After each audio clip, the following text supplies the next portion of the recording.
Baik, sekarang kita lanjut bagaimana setelah saya kembali ke Indonesia. Saya terus terang pada waktu kembali ke Indonesia agak bingung. Saya seperti masuk penjara. Loh, kok masuk penjara? Iya, bayangkan aja, saya di Amerika ada internet, buku-buku begitu berkelimpahan. Di Indonesia ada apa waktu itu saya pulang? Jadi saya seperti masuk penjara. Untung saya ada bawa buku-buku begitu banyak pulang ke Indonesia.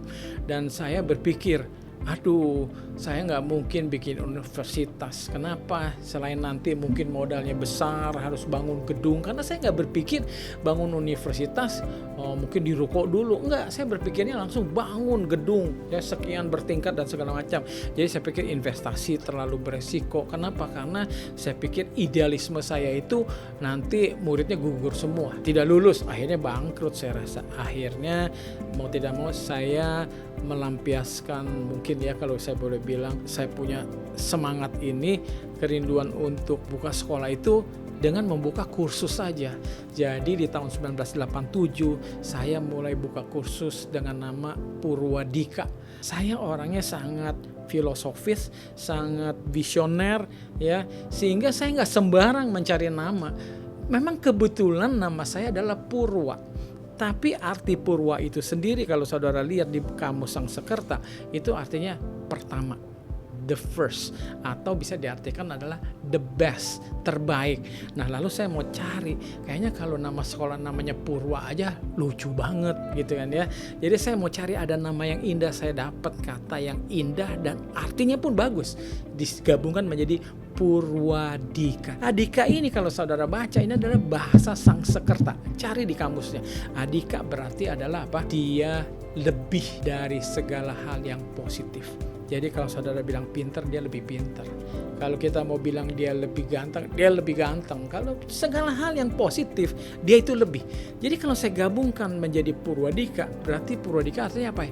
Yang dalam segala yang positif. Jadi dari segi nama sudah luar biasa. Waktu itu namanya bukan Digital Technology School seperti sekarang, tetapi saya namakan adalah Hardware and Software Designer School. Kenapa? Karena pada waktu itu kurikulum saya adalah fokus bagaimana melatih para murid untuk mendesain sebuah komputer, baik hardware-nya maupun software-nya. Nah, coba dibayangkan, saya pada waktu itu 1987 punya beberapa kendala. Pertama, kendalanya adalah guru. Aduh, gimana saya mau cari guru yang mau membantu saya kalau saya buka program ini untuk mengajar. Akhirnya saya harus menjadi guru tunggal. Jadi saya buka satu program, saya namakan Setara S2, karena saya klaim bahwa materi yang dipelajari itu tidak diajarkan di taraf S1, apalagi di Indonesia. Dan juga tingkat kedalamannya, dan sehingga semua para peserta saya adalah para insinyur waktu itu dari berbagai universitas ternama di Indonesia. Jadi saya harus mengajar tunggal, saya bagi fase menjadi 5 kali 2 bulan. Jadi totalnya 10 mata kuliah. Dan waktu itu saya terapkan dengan sistem gugur. Apabila ada satu nilai dari mata kuliah yang gagal, dia langsung gugur, tidak boleh lanjut. Jadi bayangkan kalau saya bisa memulai satu batch dengan 20-an murid, di akhir bisa cuma 3 orang yang tersisa, karena betul-betul sangat selektif sekali. Dan kendala kedua adalah peralatan. Jadi pada waktu saya mendidik mereka bagaimana merancang sebuah komputer, tentunya betul-betul kita merancang sebuah komputer walaupun dalam skala sederhana. Jadi akhirnya saya harus impor semua peralatan itu. Standar industri dengan teknik wire wrapping, kita cukup bangga ya pada waktu itu, sampai kita diundang secara khusus oleh Menteri Menristek kita waktu itu Profesor B.J. Habibie untuk ikut serta dalam pameran yang namanya Ristek. Jadi itu di tahun 1991. Dan perlu diketahui bahwa peserta Ristek itu hanyalah perusahaan pemerintah, BUMN atau universitas negeri. Tidak ada universitas swasta. Apalagi saya Purwadika adalah sebuah kursus saja, tapi saya diundang khusus oleh Bapak Habibie, lalu juga dipersiapkan stand kita untuk dikunjungi besok pagi oleh Bapak Presiden Soeharto pada waktu itu. Dan saudara tahu apa yang kita peragakan di pameran itu betul-betul hasil karya para siswa kita. Kita tampilkan touch map Kalau sekarang mungkin kita udah punya iPad, udah biasa lah touchscreen. Tapi zaman dulu yang touching itu nggak simple, nggak sederhana.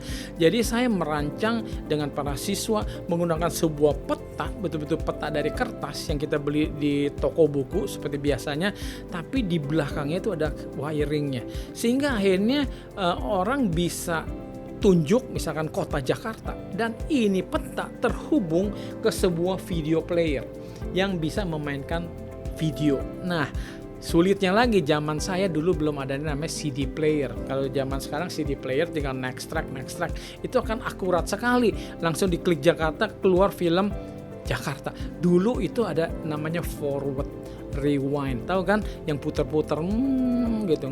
Nah, kalau putar-putarnya nggak pas, nggak akurat, loh saya klik Jakarta kok kelihatannya kota Bandung ya. Nah, coba bayangkan sulitnya desain pada waktu zaman teknologi masih primitif. Nah, di samping itu kita juga menampilkan alat sistem penetasan telur. Jadi bagaimana komputer mengontrol antara pemanas dengan pendingin, dengan sensor panas dan segala macam. Karena kita dengar Bapak Presiden Soeharto senang dengan namanya peternakan. Jadi kita mendesain, merancang sistem yang akan bisa berguna di sistem penetasan telur ayam. Nah, lalu kita juga memeragakan apa? Komputer bisa bicara, speech synthesizer. Lalu kita menampilkan juga apa? Miniatur dari digital signage yang sekarang ada di jalan-jalan tuh. Kalau kita lihat ke Bundaran HI atau di mana-mana sekarang kita lihat ada digital signage seperti TV ya kan, iklan-iklan bergerak. Dulu kita sudah bikin miniaturnya tapi cuma satu warna. Oke, kita bisa tampilkan gambar ikan dan segala macam. Itu zaman tahun 1991. Jadi kami sangat bangga, cukup berhasil. Saya juga masuk keanggotaan sebagai PATI, Persatuan Ahli Teknik Indonesia, di bawah naungan Bapak Profesor B.J. Habibie. Nah, cuma sayangnya ya kembali lagi, saya mengurungkan. Sebetulnya saya punya ambisi, cita-cita adalah membangun sebuah universitas. Saudara bayangkan, baru kursus 10 bulan sudah bisa merancang komputer dengan alat-alat yang canggih. Bagaimana kalau saya diberikan 4 tahun mendidik murid-murid saya? Saya sudah mempunyai rencana besar, cuma memang idealisme kelihatannya tidak bisa terwujud. Ini pengalaman boleh saya bagikan. Kenapa saya akhirnya tidak melanjutkan pendidikan hardware design? Karena ada advice dari Profesor Habibie bahwa kalau kita menghasilkan ilmuwan yang menguasai hardware, ujung-ujungnya sulit kalau mereka mau buka pabrik komputer. Susah sekali membuat pabrik komputer itu, teknologinya begitu cepat perubahannya, dan kita sangat sulit bersaing dengan dunia luar, apalagi dengan Amerika yang sudah maju. Jadi kita hanya berpeluang di sisi software. Nah, nanti saya mungkin akan cerita panjang lebar di bagian berikutnya bagaimana tentang membangun Purwadika, supaya kita semua lebih mengerti apa kendala yang sebenarnya menghalangi saya, bagaimana tantangan saya di dalam membangun Purwadika. Saya kalau boleh curhat ya, saya rasa kalau kita bicara beban tanggung jawab moral itu lebih besar di dunia pendidikan. Karena kalau saya membuka restoran, kalau dia nggak puas ya cuma masalah sekali makan, besok dia nggak masalah lagi. Tapi kalau pendidikan itu merusak hidup seseorang, merusak masa depan seseorang. Nah, saudara, yang saya mau tekankan, banyak orang membangun apapun secara latah, ikut-ikutan.